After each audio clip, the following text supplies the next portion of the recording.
I want to welcome the GMs and the wives, the godly men, and the warm, inviting, feminine, empathetic women out there. Now, today's video topic is going to be semen retention, being aware and beware of female stalkers and just gang stalking in general. And so I never thought that I would be in this position to talk about anything like this before, but here we are. And I started semen retention in May of 2022. And by the way, for those that are just joining, my name is Thaddeus, and this is the Regal Change YouTube channel. So, dealing with female stalkers, I didn't experience this up until I started semen retention. And then some weird stuff started to happen at about the 3 to 6 month mark of my semen retention journey. I started to get not just more attention from females, but it almost seemed like they were a bit more almost obsessed. And I didn't even know a lot of these women. And the first thing that really stood out to me that I was actually being like stalked was when I had women, multiple women, coming to my door during it was October of 2022, so it was about 6 months, maybe perhaps, into my semen retention journey, and I had multiple women coming to my door with wine bottles, and I was working because I work remote, and so I basically just turned them away because I was working, and I'm not about that anyway. I'm not about flings or anything like that. And then I started to get this like shaky feeling in my legs when they were around me. And it wasn't necessarily a good, like, weak in the legs kind of a feeling, right? This was almost like a trauma response or like a fight or flight response. And so there are some other little things that have happened, but most recently I've had to deal with probably about two or three, definitely two, but maybe three females that are almost obsessed. And I can't say that they're stalkers for sure because I can't legally say anything about that yet because they're so sneaky about it. And it would almost be like what am I going to say here, that a bikini model is stalking me, because that's pretty much what's going on. And how am I going to say that to anybody? Like, hey, yeah, I've had this crazy female stalking me. Oh yeah, she's a bikini model. Yeah, poor guy, right? That would be the response that I get usually. I assume, like, yeah, you poor guy. But it's actually kind of freaky and it's kind of creepy. Like, we're told that men are the creepy ones, and men are these kinds of people that are the watchers and the stalkers. But and don't get me wrong, there are many men that are too obsessed with other men's lives to begin with, and that has to deal with more of the gang stalking, which we'll get into in a little bit. But for the female stalkers recently, there's been two that are definitely stalking me in regards to my perception, because I get that same kind of sick feeling in my stomach. It's like my stomach just aches whenever they're around or whenever they try to get around me. It's like everything is just queasy. The energy is just completely off. And they keep trying to get in the way of my relationships with other people. And they're also trying to get in the way of my relationships with the community in general. How, you may ask? Well, this is something that you have to be wary of, because you're going to be someone on semen retention where you're going to have so much energy and you're going to be just so vastly different than everybody else, all the other guys, because once you get to the 3 to 6 month mark, because that's, for me, in my experience, that's when things started to really shift in regard to how women were seeing me. Like, I was already getting more attention after the first week of semen retention, but it was like a whole other level where I had never experienced anything like this before up until about the 3 to 6 month mark. And it's just compounded on itself ever since then. And so anyway, with one girl in specifically here, I saw her at the gym. I met her at the gym. but we never really actually talked and got to even have a conversation. Like we'd looked at each other, we had made eye contact, but we never talked to each other until we were outside of the gym. And so we had seen each other around for about like a month. And finally, the places that I usually go to, like this coffee shop here in town, she all of a sudden started showing up. I've never seen her ever. And she, like, she was there. And I was just like, oh, that's a coincidence. I didn't think too much of it at the time. So, and this was a few months ago. So and I'm not going to say any names here either. So I went up to her and I started chatting with her, because she was fairly attractive and she obviously put a lot of work on herself in the gym. And it turned out that she was a bikini model and she does competitions and such. And I thought, wow, this is great. Like fantastic, right? Like this, and she follows Christ. She actually seems like she's a genuine Christ follower. Oh yeah. Okay, hold on just a second there. Because I follow Christ, right? And that's really important for me to know that the women that are in my life, if I'm going to actually deal with them, I want to make sure that they actually follow Christ before I even take them on a date or anything. Because I don't want to waste my time.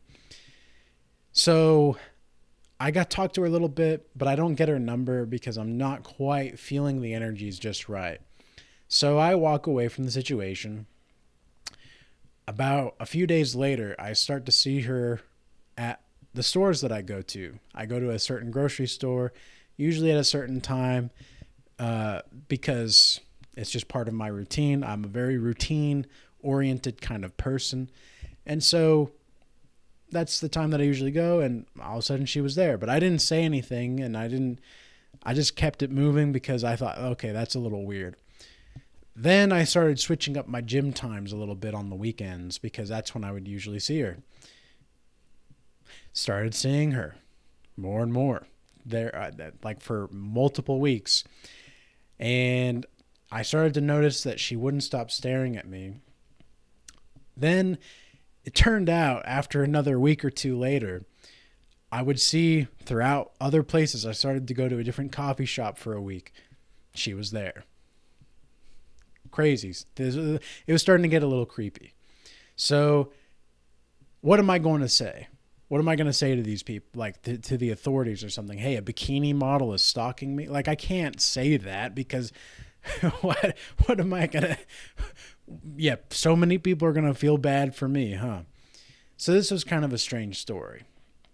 Then I've got another female who is actually, she was in a relationship or at least dating somebody when I asked her for her number. And well, actually, I didn't ask her for her number. I asked her if she wanted mine. And she told me that she was dating somebody. I was like, okay, cool. Let it go. Started following me more. I would go to different places around the gym because then she started following me at the gym. I would go to different places around the gym and she would follow me. And even though that like she wasn't really working on the stuff that she was doing, like she wasn't actually working on those machines. She would just be there around and just kind of meander around and try to walk into my line of sight. But then she would continue to talk to other guys. And so I thought to myself, well, this is kind of strange. Like why is she trying to get my attention if she has all these other guys at the ready? And she even said that she was dating somebody. So that's red flags in of itself, right? So praise God Almighty. The rejection was actually God's protection in this case, for sure. So I had moved on. I'd already moved on. I'd already started talking to other women. And she continued to persist.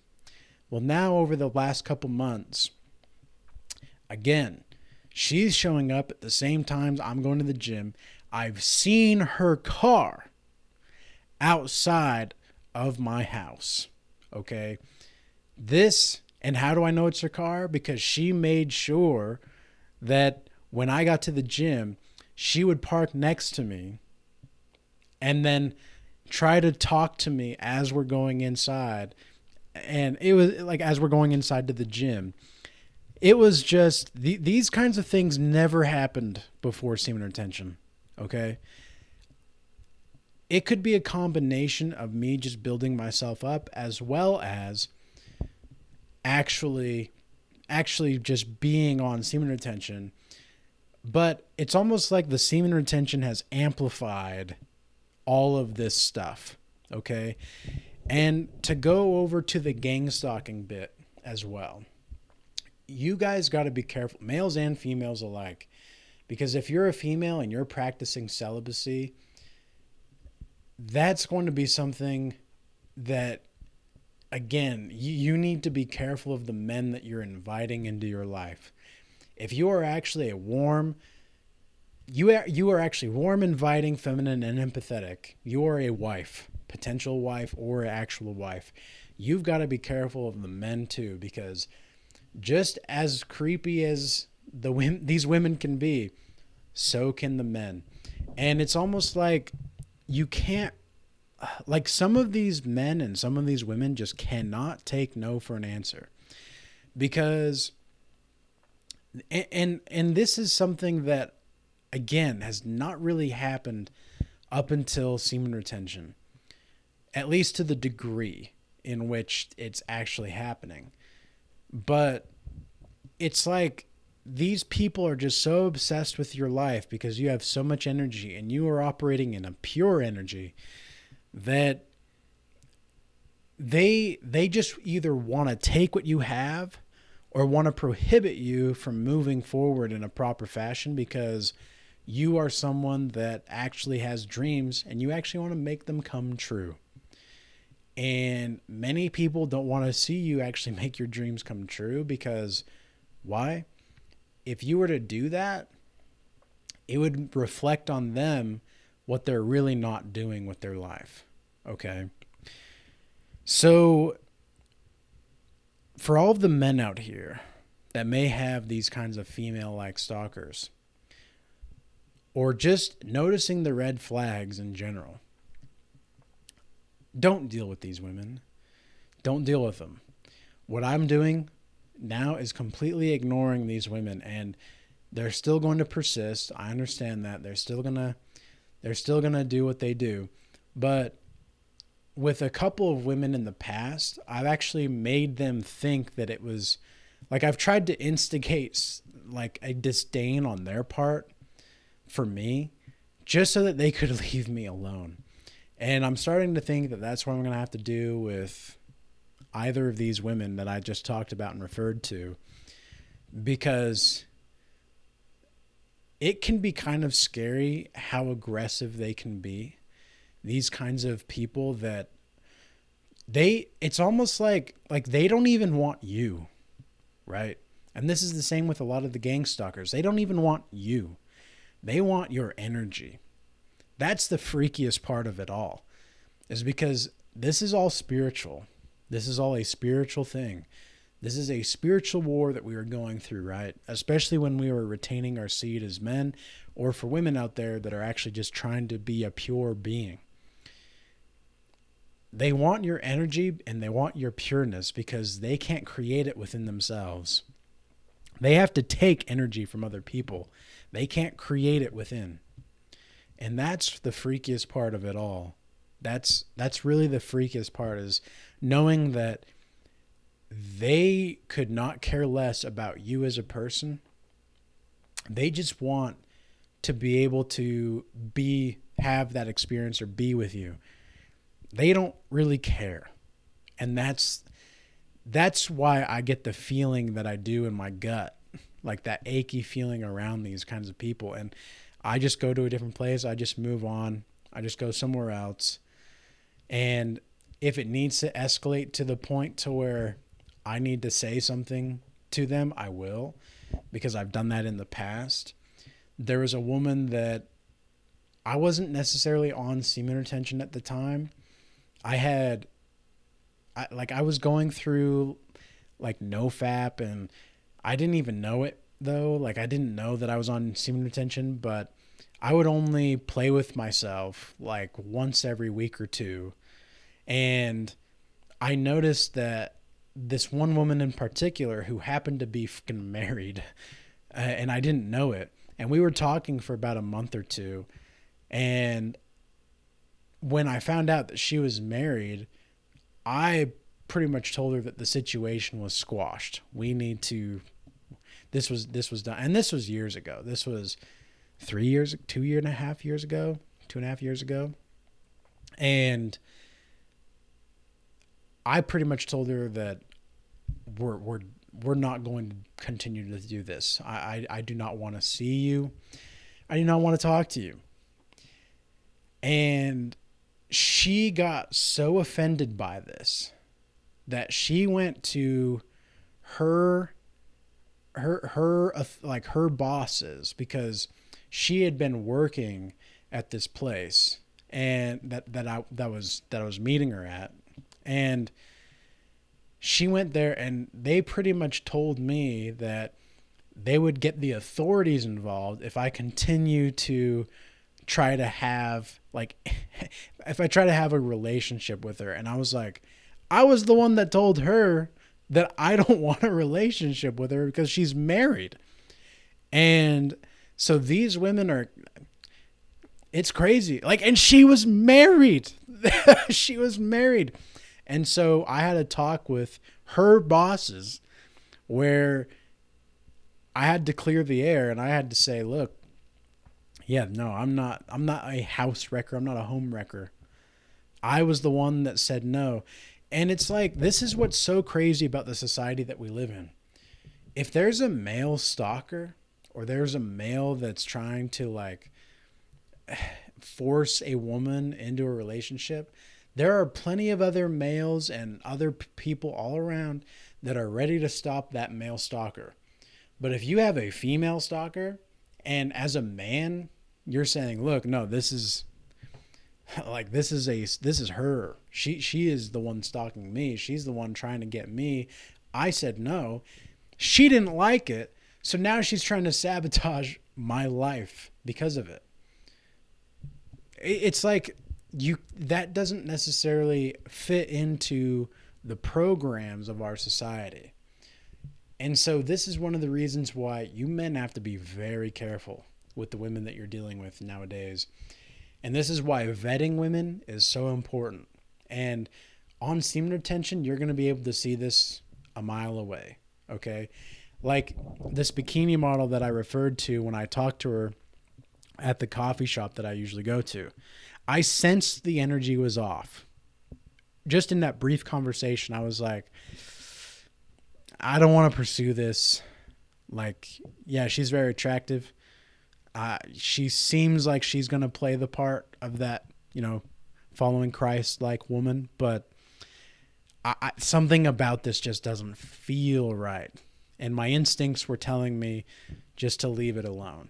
And so I did. And now I know why. Because it is what it is. So be careful out there.